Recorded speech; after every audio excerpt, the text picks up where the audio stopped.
Hello again, this is Michael from Yakud Yeshua. So, today's topic is obviously Judas the Betrayer. Now, I find it interesting. A lot of people are going to say a lot of different things about Judas, but when you actually are just reading scripture, there's only two things really mentioned about him, right? The actual betrayal, selling Christ for 30 pieces of silver, and, the whole Judas kiss thing. Where he identifies Jesus by a kiss in the middle of the night, right? That's what most people's minds automatically go to. But there is one other instance where Judas is specifically mentioned, and my timeline might be a little bit off, but it's kind of just a little bit before the ultimate betrayer that led to the crucifixion, right? So if you're looking, you'll find that this woman shows up, right? And, she has this jar of really expensive oil, like some really expensive perfume. And so she pours it on Christ's head. And Judas, he's like, whoa, what are you doing? Somebody, you could have sold that, for money, and then that money could have been used to help the poor. What are you doing? And, Christ replies, well, she did this for my, burial or whatnot, right?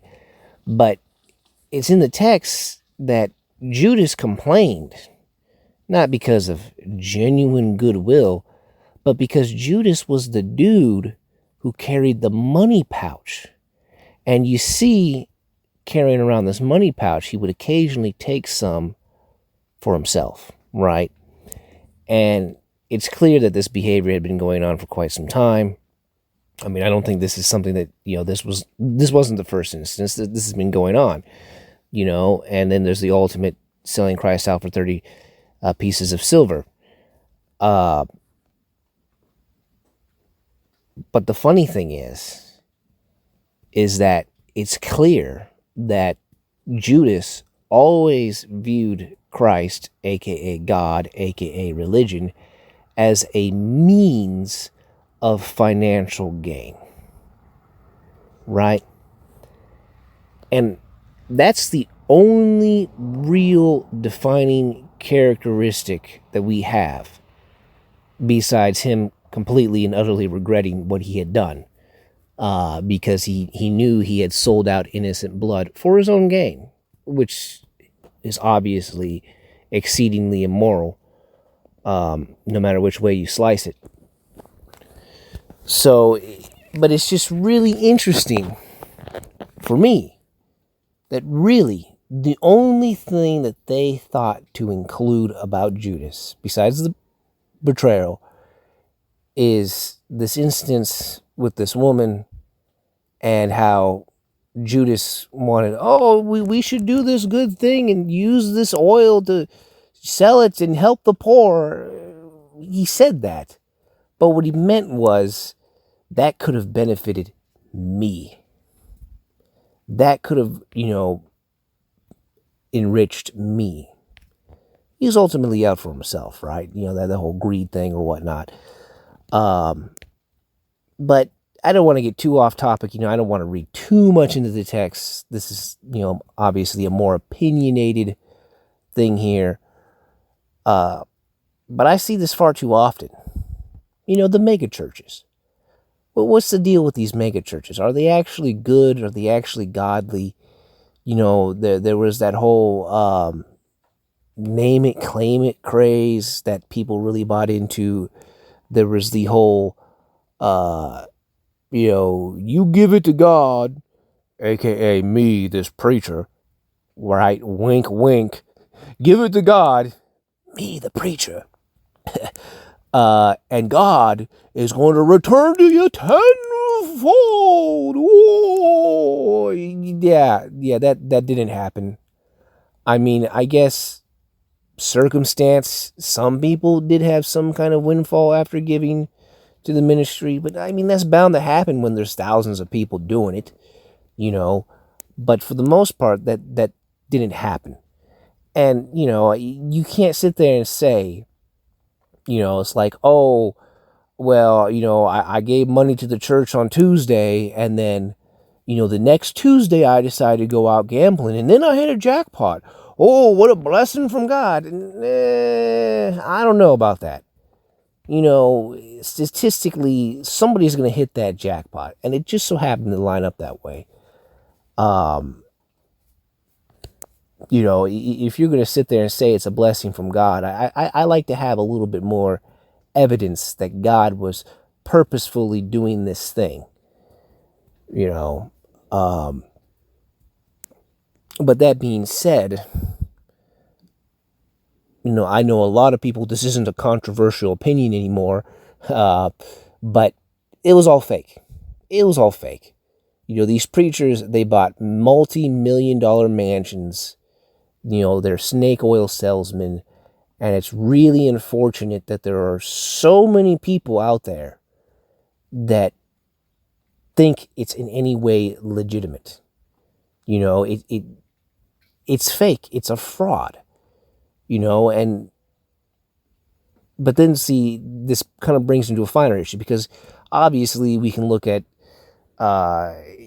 pick your favorite mega church pastor or whatever, or the prosperity gospel preacher. Pick your favorite. I mean, I'm sure you're familiar with at least one, right? And they clearly do church and their job and everything as a profession strictly to make money. And a lot of people actually will openly come out and say it. I'm really just here for the money. So sometimes they'll actually say it. But that's the big scale. That's the obvious, right? And so it's obvious when you sit there and say, oh, look, some poor elder, this guy is beguiling some poor elderly couple to send him their Social Security check that they actually need to eat from, right? And this guy's a multimillionaire, and he's going to put that check on top of the massive pile of other checks that he has to buy him another mansion, right? I mean, obviously that's wrong. That's completely immoral. But it does start to beg the question, because that's the big scale. Right? Everybody can see that. But let's scale it down, right? Getting onto a smaller and smaller and smaller scale. You get down to a fundamental point, right? To a fundamental question. Is it right to profit off of the Word of God? Well, I mean, Paul, if I'm not mistaken, the quote goes something along the lines of, is a preacher of the gospel not entitled to make his living off of the gospel? Right? I mean, that's the excuse for the megachurch pastors, right? But it's also kind of like, you look at that a little bit deeper, and what that really means is their day-to-day sustenance, their day-to-day need, their day-to-day use. It wasn't there to make, for them to build a mansion or whatever. It was, they would take home enough money to feed themselves, right? So obviously, don't let your pastor starve. I mean, come on, that'd just be ridiculous, especially if he's going to be doing ministry full-time, right? He's hands-on, he's actively doing things in the community, he's doing a bunch of things. To just let him starve, that's ridiculous, but he shouldn't have anything more than like the average of the community, right? A preacher, above all else, should be able to go without luxury, and certainly should not have any indulgent habits, right, to be a good preacher. So it does make sense for, preachers of the gospel to have some kind of reward. But there does come a point, that there is that different breed, where Peter, is staying in some guy's house. The Peter the Apostle, he stayed in people's homes. All the apostles, I think, did this when they were out, evangelizing and whatnot. They did stay in people's homes, right? But that's a little bit different, right? Can you see the difference between that and Judas taking some of that silver and putting it in his own pocket? Judas is over there preaching the gospel so he can stack silver. Peter's out there saying, hey, you know what? I'm going to this city to preach the gospel. Who's going to take me in? And whoever says, hey, I'll take you in, well, that's where he stays. Whether that guy has, a mansion or whether that guy has a spare travel trailer for him to stay in, that's where he stays. And it's a completely different attitude. And so, on an individual level, the individual charitable organization, right, or church, because obviously I'm including, fraudsters and legitimate people in this, you really have to have some kind of discernment to tell the difference. But it's pretty obvious on the big scale. Once somebody's building their third mansion, and their only means of making money was preaching the gospel, is, well, wait a second here, you're not doing what's right. You're over the line. But even small churches could have a preacher that's over the line. They don't necessarily have to be making millions of dollars each year to see Christ or see preaching as a means of gain. Right? They can, make, only a few $1,000s. But the only reason they're there is to make money. It's a business. It's a way of enrichment. It's not a way of service. And so, these are just kind of my thoughts on the issue. We wouldn't want anybody in the community to starve or be homeless or anything like that. But I just start to see it too often. I see too many preachers. They don't really do anything. Granted, they show up on Sunday, and they show up for activities. But they don't really do anything. And then you see them in their off time, and they're, it's like, wait a second, your only source of income is from the church. And then you take money from the church and go gambling, right? I'm not against gambling, but, if I had my own job and my own money and went gambling, that's one thing, right? But to take money from the church and then use that money to go gambling, right? To use the money from the church to get pissed drunk every night. Well, wait a second here.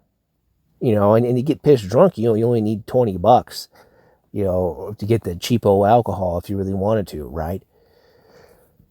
So,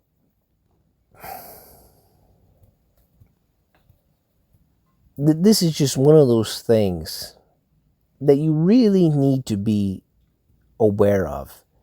Because Judas didn't wake up that morning and say, hey, you know what?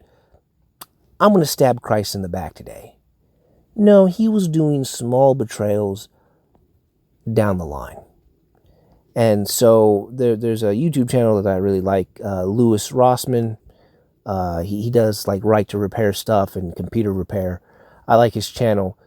But he said something. And I think he might have been quoting somebody else. But he said, a small scam foreshadows a bigger scam. Man, oh man, I just, such wisdom,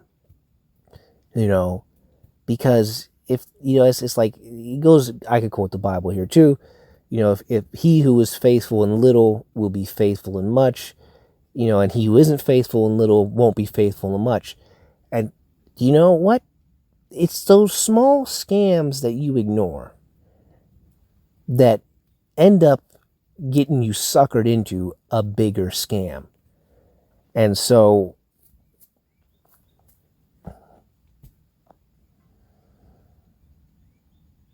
it doesn't really matter if you see the preacher stealing $1 or stealing $1 million. It tells you his character. It tells you he's a thief. Right. And so that there's a TV show, and there's a story in the TV show. And this guy says, my grandfather, he had a store. And there was this woman who was working for him. And, she had been a loyal employee for like 15, 20 years, a long time, a loyal employee.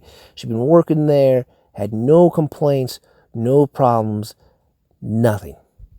Right? And,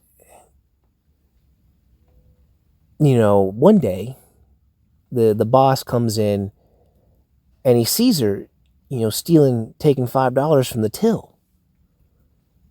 And, he calls her out on it, right? And he says, hey, what are you doing? You're taking money from me. And she cries and she sobs and she says, oh, I'm so sorry, but, my child is sick and we needed medication and I didn't have money for it. And I really needed this $5 to get this medication. And so, his grandfather who owns the store, he thinks about it. And he's, the question is, what should he do? And the response in the TV show is to fire her. Because, it's like, well, wait a second, what about grace? What about mercy? I mean, your child is sick, she needed $5. Well, she could have asked for $5 if she really needed it. Needing $5 doesn't make people resort to theft. But the owner of the store has to fire her. Because this isn't the first time she stole. This is the first time she got caught stealing. Right? Somebody steals from you. They give an excuse why they stole. No, they could have come to you and asked politely. They could have said, hey, my child is sick. Can I get a $5 advance because I need it right now?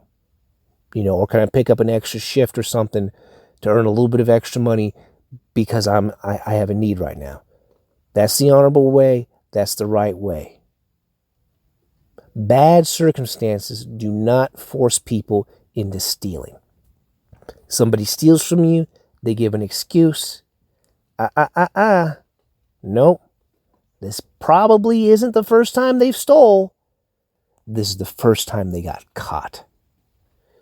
And you see, that's what I think happened with Judas. The betrayal for the cross, the 30 pieces of silver, that wasn't the first time he stole or sold out Christ, right? That wasn't the first time that he chose money over God. That was the first time he got caught doing it. And it was so egregious and so blatant that he himself couldn't even ignore his own actions anymore. Right? But this is just, one of the things that I've been thinking about for a while. So, I hope I provoked some thoughts in you. And, I'd like to encourage you to be vigilant. And I really like that quote from Lewis Rossman. A small scam leads to a bigger scam.